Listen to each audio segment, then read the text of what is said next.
The buzzing of fluorescent lights hummed above the classroom, their harsh glare reflecting off the cold white tiles of the floor. A thin draft from the cracked window carried in the faint sound of children laughing outside. But inside, the atmosphere was suffocating. Seated in the middle of the room, 12-year-old Amara Johnson sat rigid in her chair, her small fingers gripping the edge of the desk as if it were the only anchor holding her to earth. Her wide brown eyes were wet, but she didn't blink. Not when she felt the tug, not when she heard the snip. The sound of scissors slicing through her thick, coiled hairs echoed like thunder in her ears. Snip, snip, snip. Each cut felt like a piece of her being severed, not just strands falling to the ground, but fragments of her dignity, her identity, her pride. The classroom smelled faintly of chalk and pencil shavings, but all Amara could sense was the metallic tang of humiliation coating her tongue.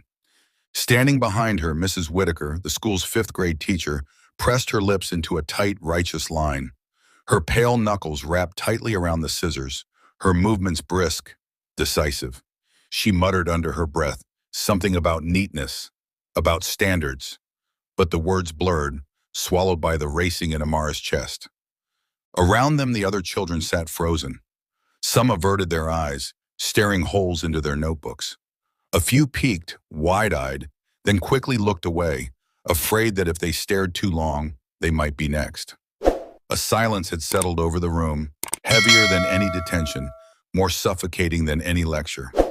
Locks of black curls fell silently to the floor, scattering like broken feathers across the tile. Amara's throat burned. She wanted to scream, to stand up, to run, but her body betrayed her. She sat still, every muscle taut, a prisoner in her own skin. Then the door creaked.